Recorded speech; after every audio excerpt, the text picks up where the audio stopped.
fighting the art part of it, right? Getting our stories told. We're fighting making space in culture to say, hey, you've not heard the truth of our narratives. What happens when the voice that told millions to rise up finds herself fighting just to keep a roof over her own head?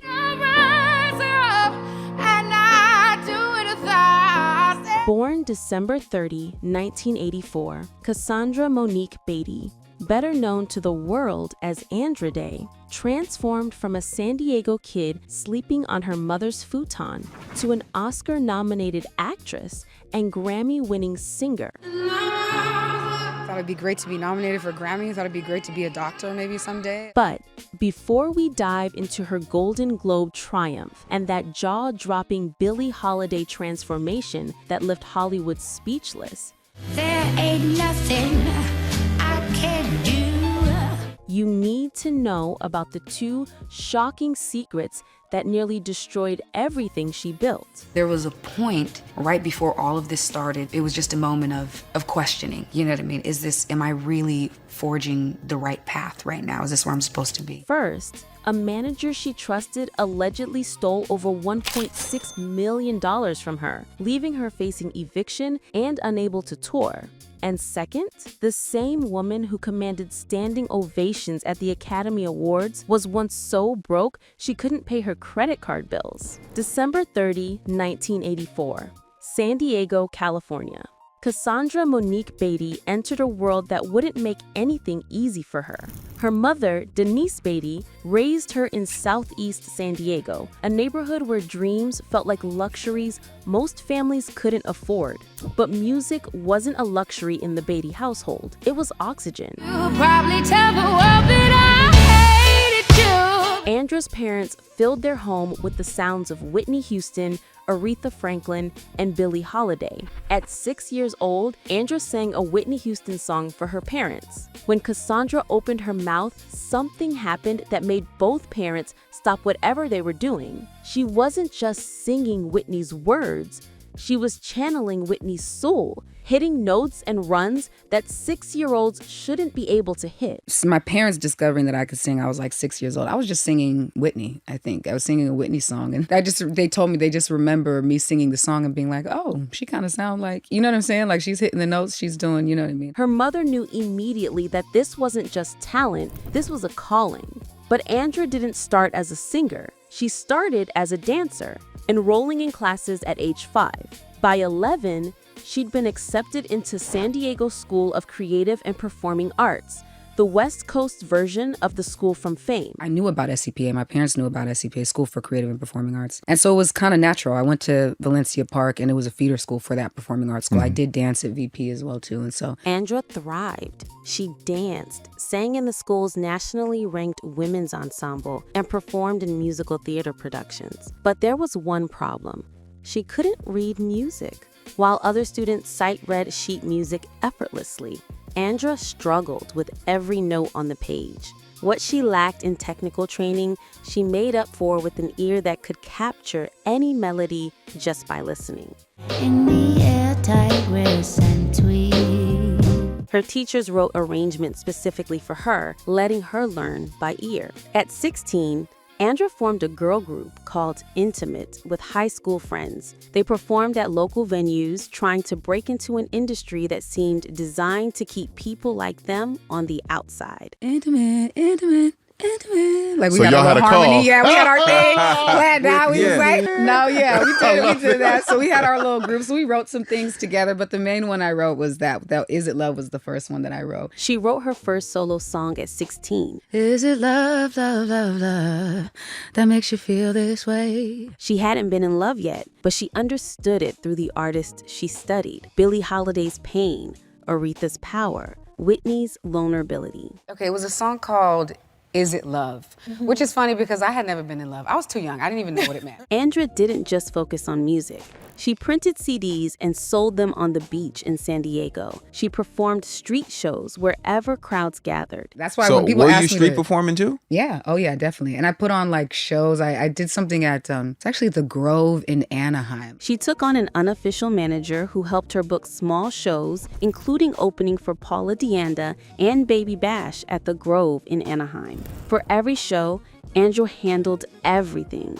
The booking, the promotion, the background singers. She was learning self-sufficiency. Like a manager out there, but he was kind of an unofficial manager, you know? And so, I don't know, it's kind of funny because figuring it out on the ground, kind of, you have good experiences. Like I feel like it made my skin a little bit thicker. By her late teens, Andra was commuting between San Diego and Los Angeles constantly, chasing any opportunity that might lead to a record deal. Most opportunities led nowhere. Some were outright scams. Pay $700 for headshots and classes. Andra didn't have $700. But then came 2010 and a moment that would alter everything. Andra was performing at a strip mall in Malibu. Yes, singing in front of a shoe store for whoever happened to walk by. And I was singing a couple songs I wrote at a strip mall in Malibu, which is still there, and in front of like some shoe store. And so we just had some clips of that. So he played it for her while she was in there. And then she revealed to him after she saw it, she was like, well, I'm actually Stevie Wonder's wife. I love this. I want to play it for him, you know. Her manager had filmed these performances. By chance, he ran into Kai Millard Morris, who was married to Stevie Wonder at the time, and a pastry shop. He showed her clips of Andra. Kai was immediately struck. She revealed who she was and asked to play the clips for Stevie. Kai Mila, who was Stevie Wonder's wife at the time, she heard me sing and she liked it. And so she said, hey, I'm Stevie Wonder's wife. She played it for him and he liked what he heard. And so within days, Andra received a phone call that seemed impossible. She was living in her mother's tiny apartment behind a 7-Eleven in San Diego, sleeping on a futon. And suddenly she had Stevie Wonder on the phone asking detailed questions about her music. Behind 7-Eleven next to a dumpster, you know, and then I'm sitting there on the phone with Stevie Wonder like, hey, and he's like talking about a certain type of song he wants to write and asking me about my music. And he was asking me like detailed stuff like, wow, you know. Stevie asked why her songs were only 2 minutes long, discussed her influences, talked about writing together. During this conversation, Andra's mother asked her to do the dishes. Andra tried to explain she was on the phone with Stevie Wonder. He also asked me what my sign was and went into that for a while. And then my mother was like, do the dishes. And I was like, I'm actually super busy right now. I'm on the phone with Stevie. So her mother didn't believe her and insisted she do the dishes anyway. But here's where the story takes a dark turn. The collaboration never materialized. Her manager told her Stevie and Kai didn't think she was good enough. Andra was devastated, but determined. It didn't end up working out at the time. And what I was told was that they didn't like you. You weren't good enough. You know, the conversation wasn't good enough. I was like, okay, you know what I mean? With Stevie? The music, yeah. A year later, when her deal with that manager expired, Kai and Stevie reached out again. That's when Andra learned the truth. Her manager had demanded $50,000 just for them to meet her in the studio. I didn't find out until a year later when my deal was up with that manager. They held on to my information, Kai and Stevie, and they reached out to me again and were like, hey, we hope you're not still with this person. And they explained to me what happened, which is that he told them like they have to pay something like $50,000 just to meet me in the studio. Stevie and Kai had been interested all along, but they weren't going to be extorted. Free from that contract, they introduced her to Adrian Gervitz, a London-based producer who would help craft her debut album alongside Raphael Saadiq. Warner Brothers Records signed her, but they weren't satisfied with the initial work. They felt it lacked a hit single. For the next 3 years, Andra created over 150 songs, most of which would never see the light of day. One day in 2015, her label asked to play her a song they thought she should record. Andra immediately resisted. She'd fought too hard to maintain creative control. But then they revealed, you wrote it. The song was Rise Up.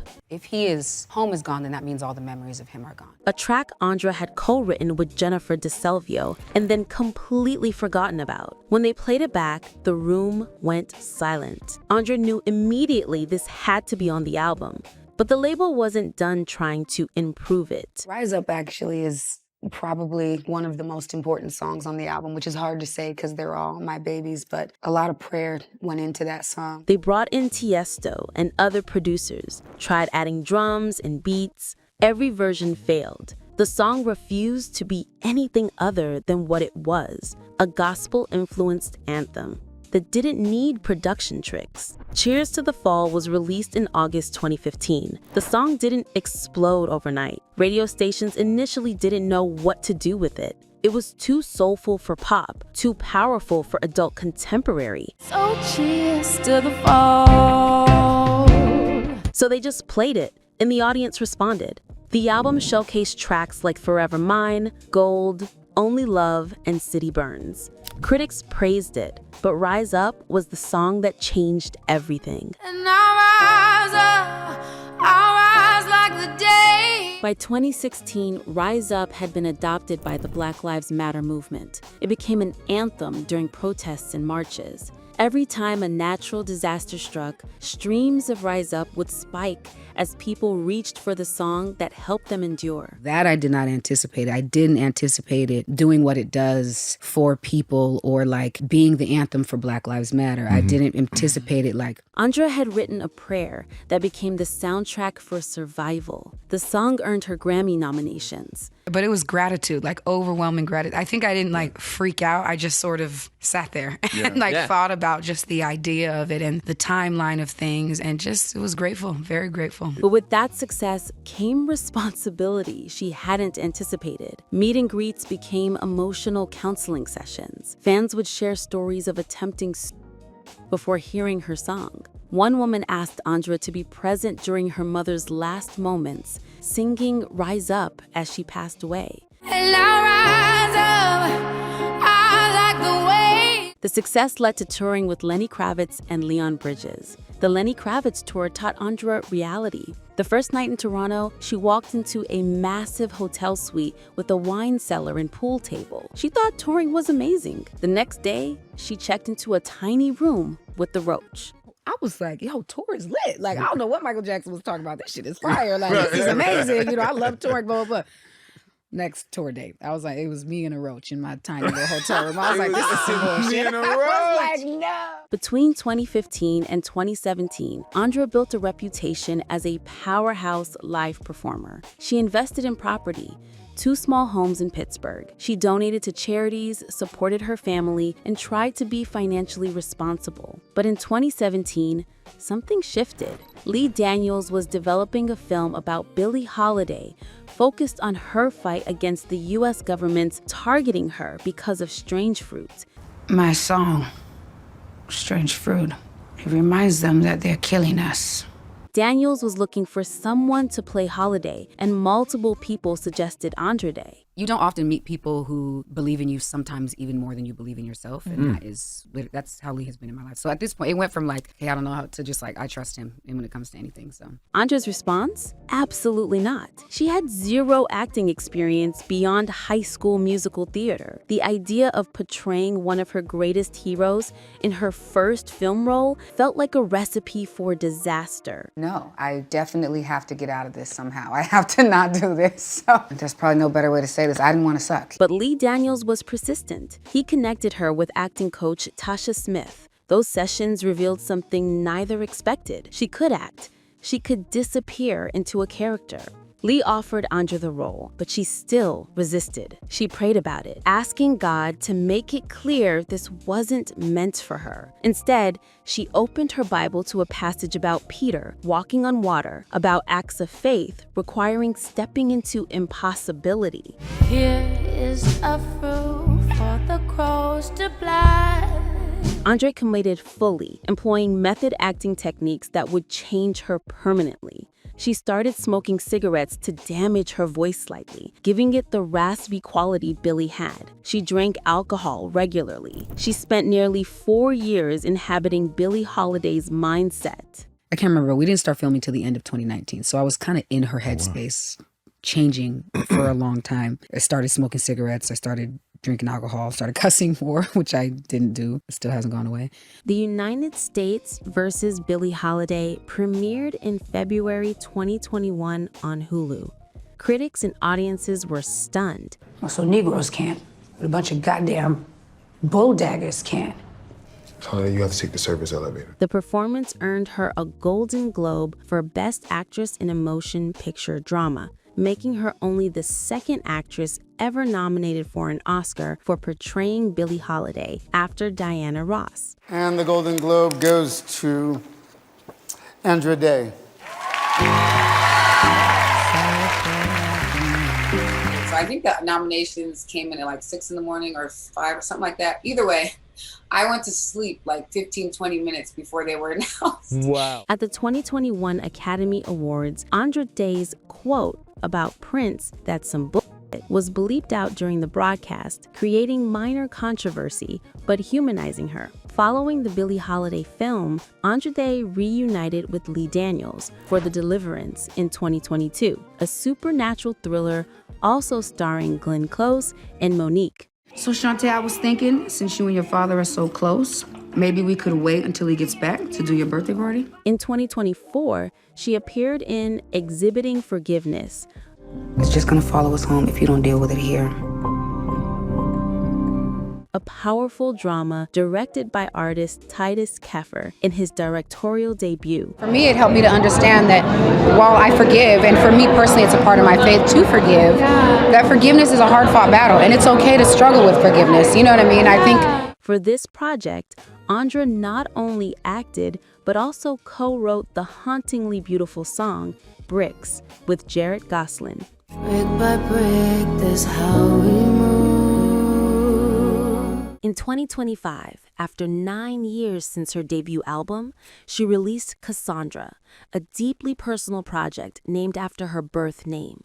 The album featured her touring band as co-producers, bringing live energy into the studio. Tracks like Champagne Flutes showcased her willingness to experiment with song structure and extended compositions. Master, don't get caught up. All liquor in the champagne.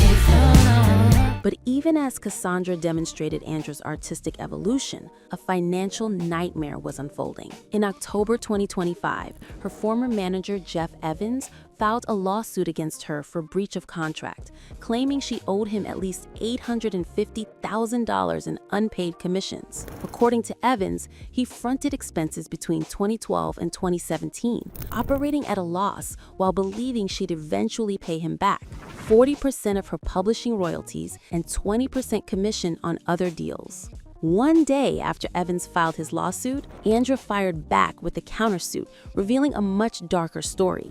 She alleged Evans had stolen approximately $1.6 million from her. According to her filing, he misappropriated $600,000 in recording funds from Warner Brothers Records. He allegedly took another $1 million directly from her music income, leaving her unable to cover basic expenses. Story breaks my heart in UT. Andra Day is saying that she is broken facing eviction, all because of her former manager, Jeff Evans. She says he was caught red-handed stealing from her. The countersuit painted a devastating picture. Andra claimed Evans's alleged theft left her facing eviction from her home, unable to pay credit card bills, and without funds to tour. Scammed her with blindless greed, siphoned so much money that she faced eviction, couldn't pay the monthly minimum on her credit card debt, and did not have sufficient funds to tour. This wasn't Andra's first controversy. In 2017, she became embroiled in a dispute during a Hyundai commercial shoot in South Korea. Volunteers who participated in what they thought was an independent music video discovered it was actually a commercial. They claimed Andra was also unaware and demanded payment. Public outcry led Hyundai to remove images of the car from the final video.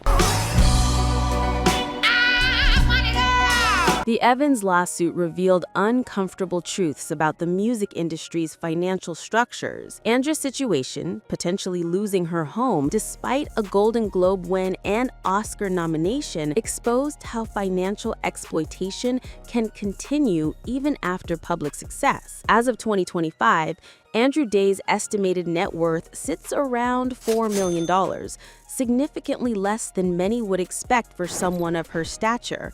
The legal battle with Evans continues, with both sides seeking justice. Through all of this, Andra has remained committed to service. She volunteered extensively during the 2025 Los Angeles wildfires, working with Victory Bible Church in Pasadena to help community members who lost everything. She partnered with MusiCares to help musicians who lost instruments and equipment in the fires. Andra has spoken passionately about restoring dignity to affected communities, particularly in Altadena, a historically Black neighborhood where 80% of residents owned their homes, generational wealth that disappeared in flames. We also want to remind people that when all the publicity and all of the noise about it wears off, these people are will still dealing with it. Exactly. That it would be hard for them to even go into that area. Andra remains unmarried with no children, focusing her energy on her artistry, spiritual practice, and community involvement. She's been remarkably private about her romantic life, maintaining firm boundaries about what she shares publicly. Looking ahead, Andra has teased new music and potential film projects, though she's learned to be more selective about opportunities and partnerships. The experience with Evans has made her more cautious, but also more determined to maintain control over her creative and financial destiny. From sleeping on a futon behind a 7-Eleven in Southeast San Diego to performing Rise Up on the world's biggest stages. When the silence isn't quiet.